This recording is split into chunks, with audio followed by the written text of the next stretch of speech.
সূরা এর 56 নম্বর আয়াতে ওয়া মা খালাকতুল জিন্না ওয়াল ইনসা ইল্লা লিয়াবুদুন, আমি পৃথিবীতে দুইটা জাতি সৃষ্টি করেছি, ইল্লা লিয়াবুদুন, এই দুইটা জাতি একমাত্র উদ্দেশ্য, একমাত্র লক্ষ্য, একমাত্র টার্গেট, এই জন্যই সৃষ্টি করেছি, ইল্লা লিয়াবুদুন, এই দুই জাতি একমাত্র আমার ইবাদত করবে। কার ইবাদত করবে?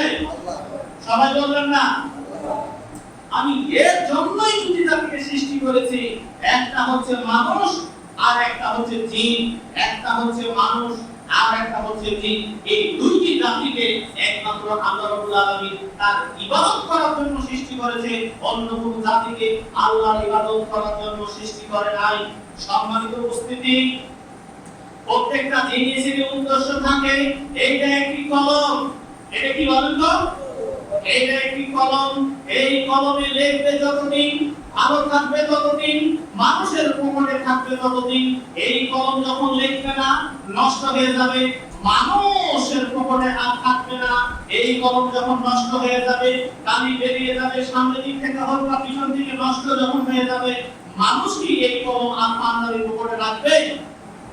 পাঞ্জাবির পকেটে আর রাখবে না। কারণ হচ্ছে এই কলমটি নষ্ট হয়ে গেছে, এই কলমের থাকার জায়গা আর পকেটে নয়, এই কলম থাকার জায়গা আর আমার সামনে নয়। এইটা ময়লা আবর্জনা ডাস্টবিন। আমরা ময়লা আবর্জনা ফেলার জন্য ডাস্টবিন ব্যবহার করি। এই কলমটি ফেলে দেওয়ার জন্য আমাকে ডাস্টবিনে ফেলে দিতে হবে। এটা ভালো থাকবে যতদিন, আমার পকেটে থাকবে ততদিন, আর এটা যখন নষ্ট হয়ে যাবে, আমার পকেটে থাকবে না, তখন এই কলম কোথায় ফেলে দিতে হবে? সবাই বলবেন না? আবার বলেন। আল্লাহ রাব্বুল আলামিন বলেন, আমি মানুষ সৃষ্টি করেছি ইল্লা লিয়াবুদুন, একমাত্র আমার ইবাদত করার জন্য। যতদিন পর্যন্ত মানুষ আমার ইবাদত করবে, আমার কথা মতো চলবে, ততদিন পর্যন্ত মানুষ আমার প্রিয় বান্দা হয়ে থাকবে, মানুষকে আমি সম্মানিত করব। এই সম্মানিত করার জন্য আমি তাকে জান্নাত তৈরি করেছি, 8খানা জান্নাত তৈরি করেছি। মানুষ যদি আল্লাহর ইবাদত করে, আল্লাহর কথা মতো চলে, আল্লাহর হক পূর্ণ করে, আল্লাহ রাব্বুল আলামিন মানুষকে সম্মান দেওয়ার জন্য, মানুষকে রেসপেক্ট করার জন্য, মানুষকে মর্যাদা দেওয়ার জন্য আল্লাহ রাব্বুল আলামিন জান্নাত তৈরি করেছে। সুবহানাল্লাহ। যদি মানুষ আল্লাহর ইবাদত না করে, যদি মানুষ আল্লাহর কথা মতো না চলে, যদি মানুষ রাসূলের তরিকায় না চলে, যদি মানুষ নিজের মন গড়া, নিজের মন মতো যদি চলার চেষ্টা করে মানুষ, তাহলে আল্লাহ রাব্বুল আলামিন বলছেন, হে মানুষ, তোমাদের কলম যদি নষ্ট হয়ে যায়, এই কলমকে তোমরা যখন ডাস্টবিনে ফেলে দাও, যদি নষ্ট হয়ে যায়, আমি আল্লাহ রাব্বুল আলামিন, তুমি যদি আমার ইবাদত আমার না করো, আমার কথা মতো না চলো, আমার আনুগত্য না করো, আমি তোমাকে ডাস্টবিন ফেলে দেওয়ার জন্য পরকালে আমি একটা জায়গা তৈরি করেছি। সেই জায়গাটার নাম কি? সবাই বলবেন না? সেই জায়গাটার নাম কি? সেই জায়গাটার নাম হচ্ছে জাহান্নাম। তাহলে যদি আপনি আল্লাহর ইবাদত করেন, তাহলে আপনি জান্নাত পাবেন, আর আল্লাহর ইবাদত না করলে আল্লাহ আপনাকে জান্নাতে দিবে না। আপনার জন্য আল্লাহ ডাস্টবিন তৈরি করেছেন পরকাল, আর আল্লাহর ডাস্টবিনের জায়গাটার নাম জাহান্নাম। আল্লাহর ডাস্টবিন দুনিয়ার ডাস্টবিনের চাইতে অতি ভয়ঙ্কর।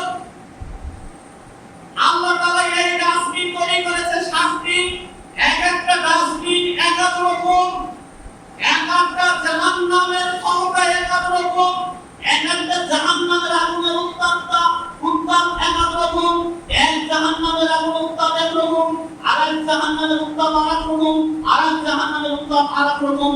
রাসূলুল্লাহ সাল্লাল্লাহু আলাইহি সাল্লাম বলেন, এক জাহান্নাম অপর জাহান্নাম থেকে বাঁচার জন্য দিন-রাত আল্লাহর কাছে পরিত্রাণ চাই। সুবহানাল্লাহ। কারণ এক আগুন আরেক আগুনের জন্য, আগুনের কাছ থেকে বাঁচার জন্য দিন-রাত পরিত্রাণ চাই। আপনার কলম নষ্ট হয়ে গেলে ডাস্টবিনে যে কোন দিবেন, আল্লাহর কথা মতো না চলে আল্লাহ আপনাকে কোথায় দিবেন? সবাই বলবেন না? সূরা আল-মুলক 67 নম্বর সূরা এর 2 নম্বর আয়াতে মহান আল্লাহ রাব্বুল আলামিন বলেন, আল্লাযী যিনি আল্লাহ খালাকা সৃষ্টি করেছেন মাউতা ওয়াল হায়াতা। আগে আল্লাহ আল্লাযী যিনি আল্লাহ খালাকা সৃষ্টি করেছেন মাউতা ওয়ালা হায়াতা, আগে তোমার মৃত্যু সৃষ্টি করেছে, ওয়ালা হায়াতা এরপর তোমার জীবন সৃষ্টি করেছে, আগে তোমার মৃত্যু সৃষ্টি করেছে, এরপর তোমার জীবন সৃষ্টি করেছে। আল্লাহ কেন এরকম সৃষ্টি করলো? আল্লাহ পরের ব্যাখ্যাতে বলছে লিয়াবলুয়াকুম, আমি এর জন্য মানুষকে এরকম করে সৃষ্টি করেছি, লিয়াবলুকুম, যেন মানুষকে পরীক্ষা করার জন্য। মানুষকে কি করার জন্য?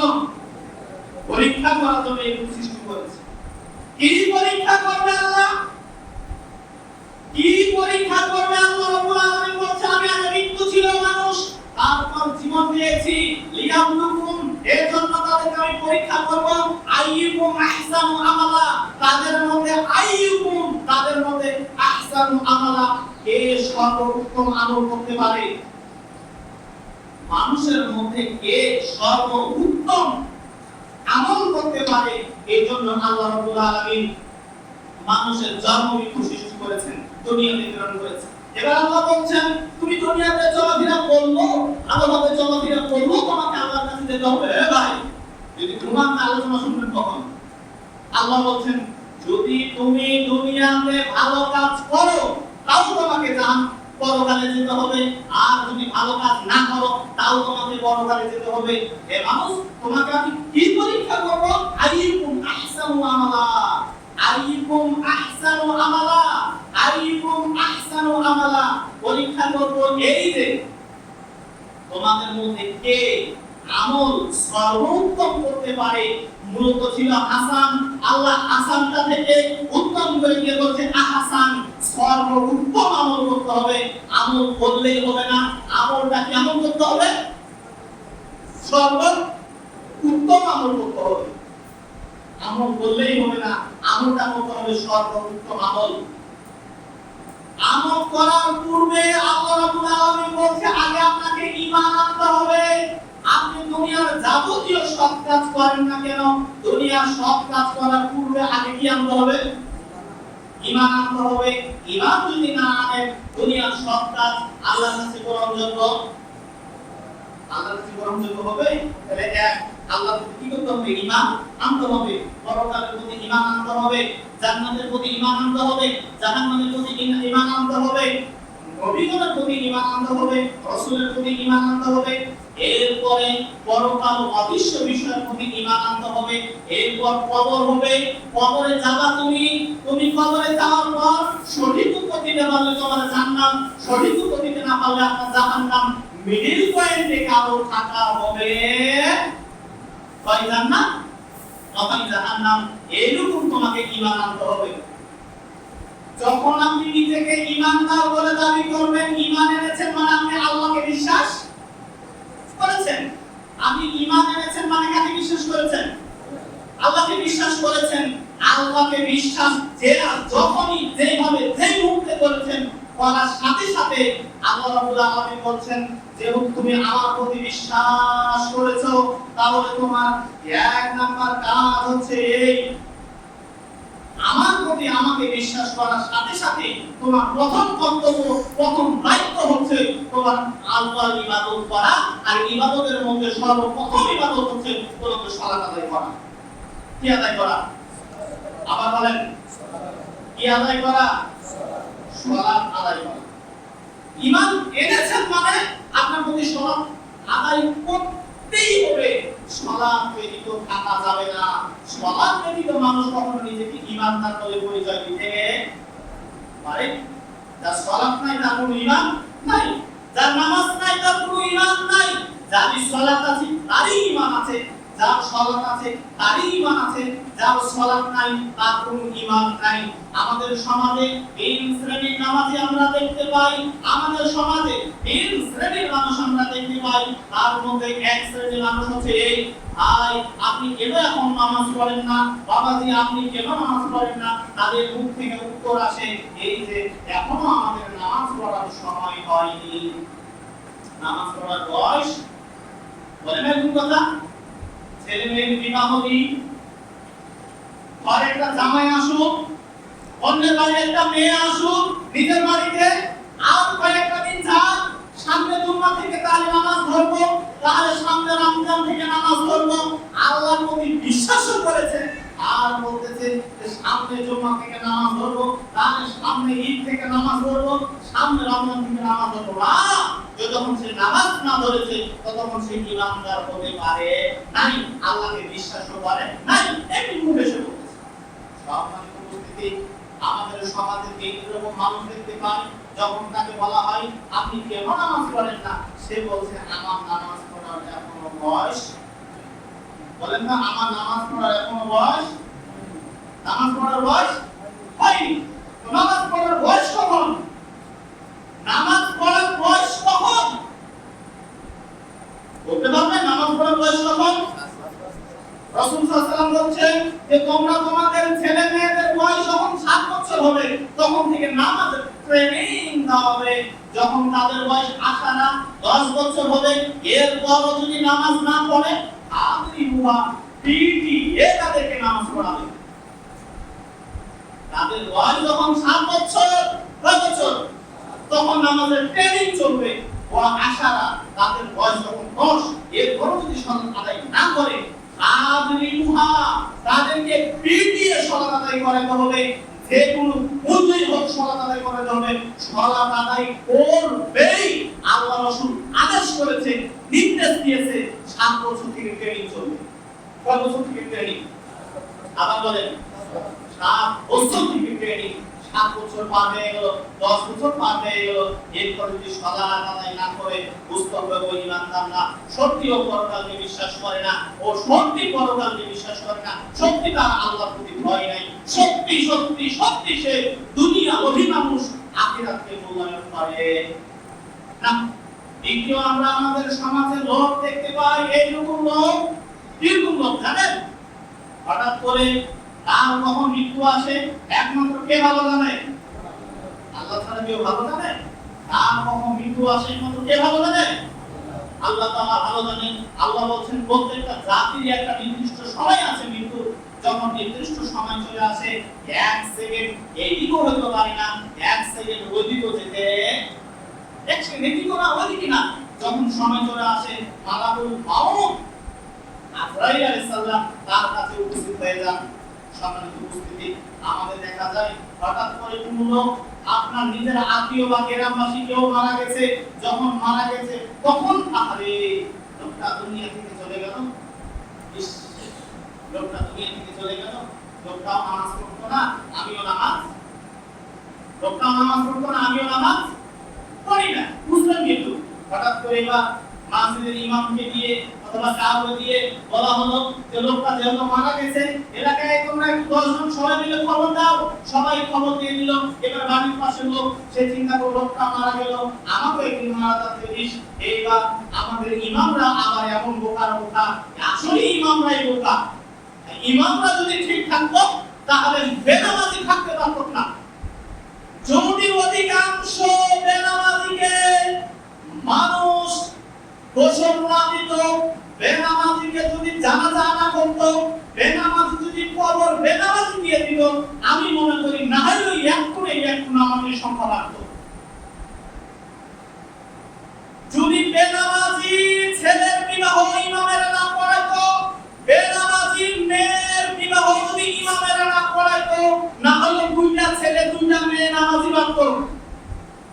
আফসোস, আফসোস ইমামদের প্রতি। কেন? ইমামরা হয়ে গেছে ওই পুলিশের মতন। তার মতন যখন থেকে আমাদের যা নির্দেশ আছে তাই আমাকে মানতে হবে না। বাবা তোকে চাকরি করতে কে বলেছে? তুই ভিক্ষা করে খাবি, তুই পুলিশের চাকরি করলি কে? তুই পুলিশের চাকরি করে তুমি স্বৈরাচারী শাসকের কথা শুনে ভালো একটা মানুষকে মারলা, আর তুমি এই চাকরি তোমাকে কে করতে বলেছে? তোমার এই চাকরি বাদ দিয়ে ভিক্ষা করে খাওয়া উচিত ছিল। কি করে খাওয়া উচিত ছিল?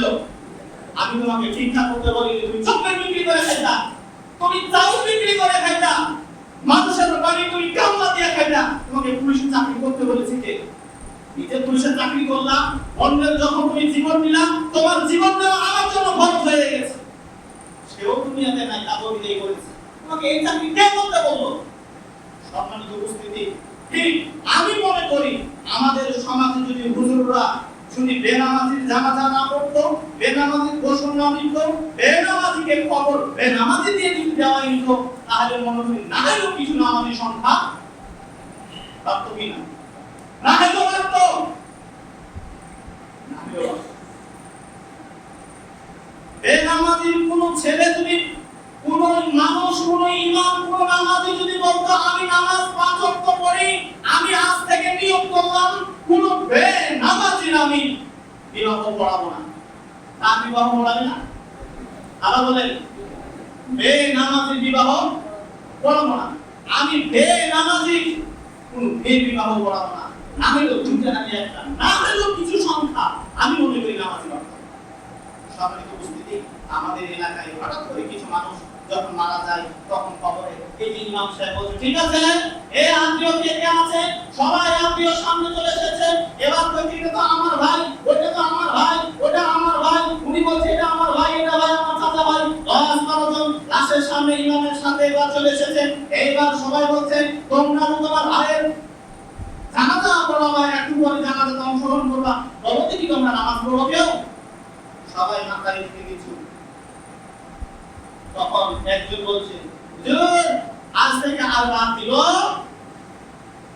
কি খারাপ বললাম না? বলে না আজ থেকে আর নামাজ বাদ দিব না, এখন থেকে আমরা 5 ওয়াক্ত নামাজ পড়ব, আর নামাজ বাদ দিব না। আপনারা আমার ভাইকে, আমার আত্মীয়টাকে একটু জানাজা করার, জানাজাতে অংশগ্রহণ করার একটু ব্যবস্থা করে দেন, আজ থেকে আর নামাজ বাদ দিব না। এই কথা বলে না, বলে না, এই কথা বলে। বলার পর এই কাছে ইমাম সাহেব ভালো মানুষ অনুমতি দিয়ে দিল, ঠিক আছে তাহলে আপনি নামাজ দাঁড়ান। কিসে দাঁড়ান? আপনি নামাজ, জানাজার নামাজের কাতারে দাঁড়ান। এবার জানাজার নামাজের কাতারে দাঁড়ালো। আপনি সে দেশের সমাজে ফজরের নামাজে মুয়াজ্জিন মুসল্লি পাওয়া যায় না, জোহরের নামাজে মুসল্লি পাওয়া যায় না, আসরের নামাজে মুসল্লি পাওয়া যায় না, মাগরিবের নামাজে মুসল্লি পাওয়া যায় না, এশারের নামাজে মুসল্লি পাওয়া যায় না, জানাজার নামাজে মুসল্লি পাওয়া যায় না। বললাম না ফজরের নামাজে মুসল্লি পাওয়া, জোহরের নামাজে মুসল্লি পাওয়া, আসরের নামাজে মুসল্লি পাওয়া, মাগরিবের নামাজে মুসল্লি পাওয়া, এশারের নামাজে মুসল্লি পাওয়া যায় না, কিন্তু জানাজা নামাজে মুসল্লির অভাব হয় না। কিনে ফজর, জোহর, আসর, মাগরিব, এশা এই 5 ওয়াক্ত নামাজ পড়া আপনার জন্য ফরজে আইন ছিল। কি ছিল বলেন তো? ফরজে, যেটা না বললে নয়, আপনাকে নামাজ পড়তেই হবে যে কোনো মূল্যে। মা বলতেন না কয়েকদিন মাস আছে, মাসের ছুটি আছে, পুরুষের জন্য একটা দিন কোনোদিন ছুটি নাই। কখন কখন যে পুরুষ মেয়ে মানুষের যেতে খারাপ হয়েছে, মাসকে মাস ব্যবহার করে, নামাজ বাদ দিয়ে চলাফেরা করে, ঠিক না? ব্যবহার করে না, চলাফেরা করে না। মা বলতেন না হয়তো 2 একদিন আল্লাহ ছাড় দিয়েছে, পুরুষরা কি একদিন ছাড় দিয়েছে বলতে পারবে? নামাজ এমন একটি ইবাদত যার কোনো পরিবর্তন হয় না, সালাত এমন একটি ইবাদত যার কোনো মওকুফ হয় না। আপনি রোজা রাখতে যদি না পারেন, অসুস্থ কারণে যদি রোজা রাখতে না পারেন, তাহলে আপনি অন্য কোনো মাসে রোজা রেখে দিতে পারেন। এরপর অন্য কোনো মাসে না রাখতে পারলেও ভাই, অন্য কোনো মাসে যদি আপনি রোজা নাও রাখতে পারেন, অন্য কোনো ফকির মিসকিনকে খিলাইয়া দিলেও রোজার ঘাটতিটা পূরণ হয়ে। কিন্তু আপনি নামাজ পড়েন না, আপনার পরিবর্তে কি অন্য কাউকে নামাজ পড়া হবে? কখন হবে না। নামাজ এমন একটি ইবাদত যার কোনো পরিবর্তন হয়, যার কোনো পরিবর্তন হয় না, সেই ব্যক্তিকে পড়তে হবে। আফসোস, এরপর জানাজা নামাজটা হচ্ছে ফরজে কিফাইয়া। কি বলেন তো? ফরজে, ফরজে আইন আগে না ফরজে কিফাইয়া আগে? মাথা আগে না টুপি আগে না মাথা আগে? আমি আপনারা বুঝলাম। এটা পরনে একটা লুঙ্গি পরা আছে, পরনে কি পরা আছে? আবার বলেন তো, মাথায় কি দিয়ে আছে? পরনে কি? মাথায় পরনে, সবাই বলেন নাকি? পরনে লুঙ্গি, মাথায় টুপি। যে 5 ওয়াক্ত নামাজ পড়ে না, আবার জানাজা নামাজ পড়ে, তার অবস্থাটা ওই আমার অবস্থা। মাওলানা আব্দুল রাশিদ বলেছিলেন ওই অবস্থাটা হচ্ছে হুরের বিবাহর মতো। কিসের বিয়ে বললাম? আবার বলে হুরের বিয়ের নাম শুনেছিলেন? শুনেছেন, হুরের বিয়ে। হুরের মিয়া মাওলানা আব্দুল বাসির সাহেব বলেছিলেন, তিনি নাকি এরকম দৃশ্য দেখেছিলেন, আমি তার পাশে বসে এই ওয়াজ শুনেছি। তিনি বলছেন যে হুরের বিয়ের সময় আমরা মেয়ে দেখতে গেলাম, মেয়ের বয়স সর্বোচ্চ 4 থেকে 5 বছর হবে। এরপর মেয়েকে দেখতে গেলাম, বাড়িতে নাস্তা করতে দিল, খাওয়া দাওয়া করলাম। এবার বললাম, বাবাজি খাওয়া দাওয়া রুটিনে মেয়েটাকে একটু দেখাও। ভাই কি দেখাও? মেয়েটাকে একটু দেখাও। এবার মেয়ের বাবা বলছে যে বাবাজি মেয়েটাকে দেখবা, মেয়ে তো বাড়িতে নাই, কোথায় আছে? বলছে মেয়েটা ওই যে রাস্তায় বালু আছে না, বালুতে চুমাই ঢুকাই খেলছে। মানে ওই যে ছোট ছোট গিলাসে মাটি ভরে গিলাসটা আবার ওই গাড়িতে কি বানাইছে ওইটা ফাঁকা ফাঁকা এরকম করে খেলাধুলা করতেছে। তাহলে ওই জায়গাতে দেখি রাস্তার বালুতে। এবার দুইজন মিলে গেল দেখতে যাওয়ার পর দেখতেছে মেয়ে তো ঠিক একাই খেলাধুলা করে না, 4 জন মেয়ে খেলাধুলা করছে। এবার মাটি চতুর্দিকে সুন্দর করে ঘর বানাইছে, এবার গাছ পাতা দিয়ে তরকারি বানাইছে, বালু দিয়ে ভাত বানাইছে, খেলাধুলা করতেছে। মাওলানা আব্দুল বাসির সাহেব এবার বলতেছে যে গেলাম, যাওয়ার পর মেয়ের বাবাকে বললাম মেয়ে কোনটা? বললো এটা মেয়ে। এই কথা বলার সাথে অপর 3 বান্ধবী বলতেছে, এই তোমাকে যে দেখতে এসেছে, তোমাকে কি করতে এসেছে? তোমাদের মাথায় কাপড় নাই, একটু মাথায় কাপড় দিবে না? আর আমরা যে শুনেছি মেয়ে দেখতে আসলে কত কাপড় দিতে হয়। তার অপর বান্ধবী এই কথা বলতেছে। এই কথা বলতে বলতেই তখন তার পরনের প্যান্টটা খুলে মাথায় দিয়ে দিল। পরনের প্যান্টটা খুলে কোথায় দিল? আবার বলেন তো কোন প্যান্টটা বুঝি নাই। ছোট বাচ্চা 3-4 বছর বাচ্চা কি বুঝবে? লোকজন যা বলেছে বান্ধবীরা তাই বলেছে। পরনের প্যান্টটা খুলে কোথায় দিয়েছে বলুন তো? আবার বলছে এই ভুলকাজ করলি কেন? কি সবাই তো আমার বান্ধবীর এটাই বলছে মাথায় কাপড় নাই, তো আমি কি কাপড় এখন কোথায় পাবো? প্যান্টটা খুলে দিয়েছি। তো ফজর নাই, জোহর নাই, আসর নাই, মাগরিব নাই, এশা নাই, তোমাকে জানাজা যেতে কে বললো? তোমার মতো লোকের জানাজার কোনো দরকারই তারা বললাম আমি। তোমার ফজর নাই, জোহর নাই, আসর নাই, মাগরিব নাই, তোমার জানাজা মানে ওই প্যান্ট খুলে মাথায় দেওয়া। 19-20 নয়, আমি আপনাদের বলে গেলাম। খরচে আইনাকে খরচে যে খাইয়া পড়ে। 5 ওয়াক্ত নামাজের খবর নাই, আবার জানাজা নামাজের অভাব নাই। রাসূলুল্লাহ সাল্লাল্লাহু আলাইহি সাল্লাম বলেন, কোন জানাজায় যদি মাত্র 40টা লোক থাকে, কয়টা? যে লোকগুলো 5 ওয়াক্ত নামাজ পড়ে, কয়টা নামাজ পড়ে, তাহলে ওই ব্যক্তি জান্নাত নিশ্চিত। সুবহানাল্লাহ। কত লোকের কোনো দরকারই নাই, মাত্র কয়টার কথা বললাম আমি? 40টা 20টা হলেই যথেষ্ট। হাজার নামাজ দিয়ে ভরপুর।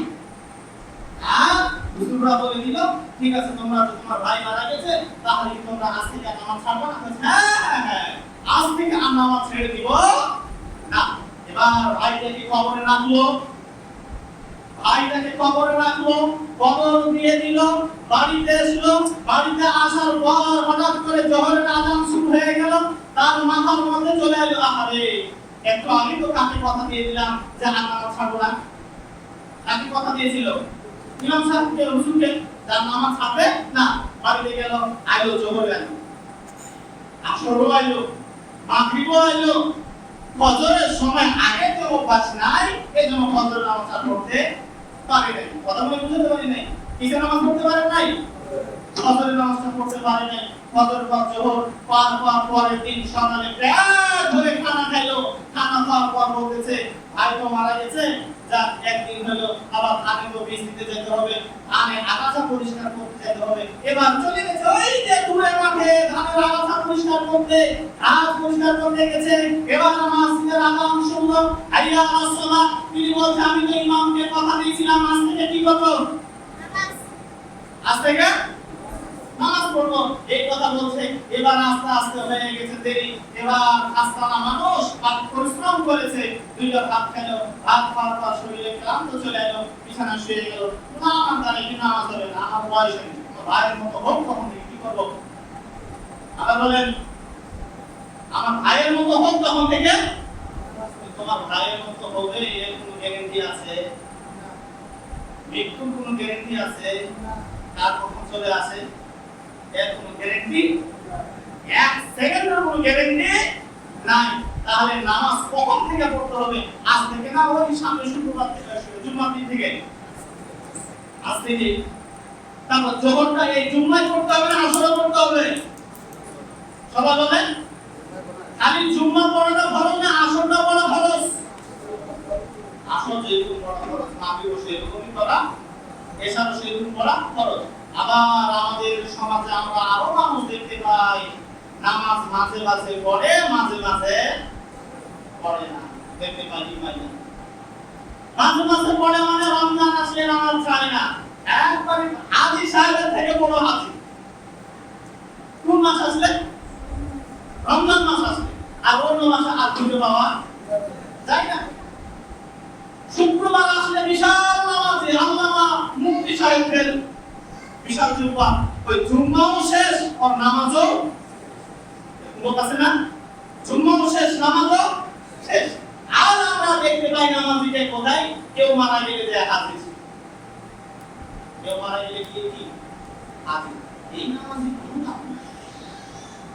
এরপর আমরা সমাজে অনেক নামাজী দেখেছি যে নামাজ পড়ে আলহামদুলিল্লাহ, ওয়াল্লাহি নামাজ পড়ে আলহামদুলিল্লাহ, কিন্তু বয়স তার 40, 50, 60, 70, 20, 30, ওয়াল্লাহি আল্লাহর কসম করে বলছি, সে যে নামাজ পড়ে, যখন তাকে জিজ্ঞাসা করা আপনি যে নামাজ পড়েন কতদিন থেকে, 40 বছর, 20 বছর, 60 বছর, তাহলে আপনি বলেন তো ওই যে সানাটা কি বলতে হয়?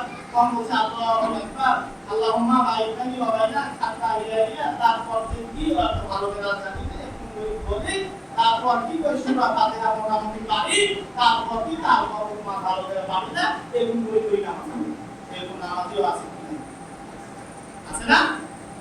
আল্লাহুম্মা বা'id বাইনি ওয়া বাইনা খাতায়ায়া কামা বা'adta বাইনাল মাশরিকি ওয়াল মাগরিব, আল্লাহুম্মা নাক্কিনি মিনাল খাতায়া কামা ইউনাক্কা আল-কাউলু মিনাল দানাস, আল্লাহুম্মা আকশিল খাতায়ায়া বিল মা'i ওয়াত তাযি ওয়াল বারাক, আল্লাহুম্মা বা'id বাইনা ওয়া বাইনা খাতায়ায়া কামা বা'adta। আপনি দুবার পারি, উত্তর আর মাঝখানে পারি না, একটু পারেন কেন?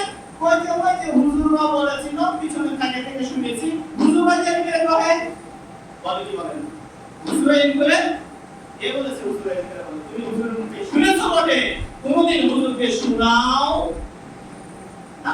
আমরা কোন কারণে হুজুরের মুখ থেকে শুনেছেন বটে, কিন্তু হুজুরকে শোনায়নি।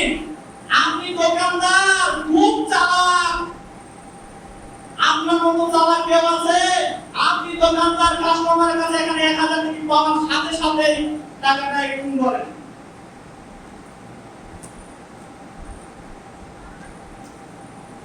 বাবাজি, আপনার এই টাকাটা আমার কাছে একটু সন্দেহ আছে, একটু চেঞ্জ করে দিলে কি হয়? বলে না? তার মানে বোঝা যাচ্ছে এই টাকাটা তার কাছে কি আছে? সন্দেহ। প্রত্যেকটা লোক একটা 500 টাকা 1000 টাকা নেওয়ার সাথে চেক করে। দুনিয়াতে একটা টাকা 500 টাকা 1000 টাকা বারবার চেক করলা, এটা মাথার মধ্যে বুদ্ধি হলো, তুমি যে নামাজটা পড়ো কোনদিন কি চেক করেছিলা? আপনি যে নামাজটা পড়েন কোনদিন কি চেক করেছিলেন? সারা জীবন তো হুজুরের কাছে শুনেছিলেন, হুজুরকে কোনদিন কি শুনেছিলেন হুজুর আমি নামাজটা পড়ি তো, তাকবীরে তাহরিমাটা পড়ি তো, সানাটা পড়ি তো, সূরা ফাতিহাটা পড়ি তো, আমি সূরার পরে দোয়াটা পড়ি তো, দোয়ায়ে মাসুরাটা পড়ি তো, দরুদ শরীফটা পড়ি তো, এরপরে কি কারণে কি দোয়ায়ে মাসুরা 1 2 আছে, আমি একটু বলি তো, আপনি একটু শুনলেন তো, আমার ঠিক হয় কি? কোনদিন আল্লাহে আল্লাহর কসম, এই মাহফিলে খুব কমই লোক আছে, দুটো একটা বলে বললাম, দুটো খুব কমই লোক আছে, দুটো একটা ছাড়া বেশিরভাগ লোকেই কেউ কোনদিন জিজ্ঞাসাও করেনি আমি নামাজ পড়ি, আমার নামাজ শুনতে হচ্ছে পারি। আপনি ভাতকে সময় দেন, আপনি জমি আবাদ করেন, জমিকে সময় দেন, আপনি গরু করেন, গরুকে সময় দেন, আপনি নামাজ পড়েন, আপনাকে নামাজের সময় দিয়ে শিখে নিতে যে ভাবিব শিখে নিতে হবে। সম্মানিত উপস্থিতি, আমাদের সমাজে এইরকম আমরা মানুষ পাই অথচ নিজেকে ইমানদার বলে দাবি করি। নামাজের কথা জিজ্ঞাসা করলে এখনো পড়ার সময় হয়নি, 2 মারা গেছে কেউ, তখন নামাজই হয়ে গেল, আরে এতদিন পর নামাজ কেটে গেল। 3 মাঝে মাঝে আমরা অনেকেই নামাজ পড়ি, মাঝে মাঝে পড়ি না, স্যার আমরা অনেকেই নামাজ পড়ি বলে বদলাই আল্লাহর কসম আমরা জানি না, কোনদিন চেক করিনি, কোনদিন যাচাই বাছাই করিনি আমাদের নামাজটা শুদ্ধ আছে কি ঠিক না বেশি চেক করিনি শুদ্ধ আছে কি নাই। এবার আলহামদুলিল্লাহ কিছু কিছু লোকের নামাজ ভালো আছে, একবারে যে দরিদ্র সবাই না, আলহামদুলিল্লাহ কিছু কিছু লোকের নামাজটা কি আছে ভালো, এটা থাকাই স্বাভাবিক। সবাই উপস্থিতি নিজেকে মুসলিম দাবি করলে নামাজি যে কোনো মর্মে হতেই বেনামাজি থাকা যাবে না, একদিনও কোন সেকেন্ডের জন্য বেনামাজি থাকা যাবে না। আল্লাহ রাব্বুল আলামিন আমাদেরকে হেফাজত করুন, সকলে বলে আল্লাহু আমিন। আমাদের প্রকাশ্য শত্রু হচ্ছে শয়তান। প্রকাশ্য শত্রুকে আল্লাহ বলেন প্রকাশ্য শত্রু হচ্ছে শয়তান। এই শয়তান আমাদেরকে ধোঁকা দিয়েছে, শয়তান আপনাকে ধোঁকা দিয়েছে, শয়তান আপনাকে ধোঁকা দিয়েছে আর ধোঁকা দিবে মৃত্যুর আগ পর্যন্ত। কতক্ষণ পর্যন্ত ধোঁকা দিবে আবার বলেন? তাহলে আপনাকে নামাজ পড়তে হবে কতদিন?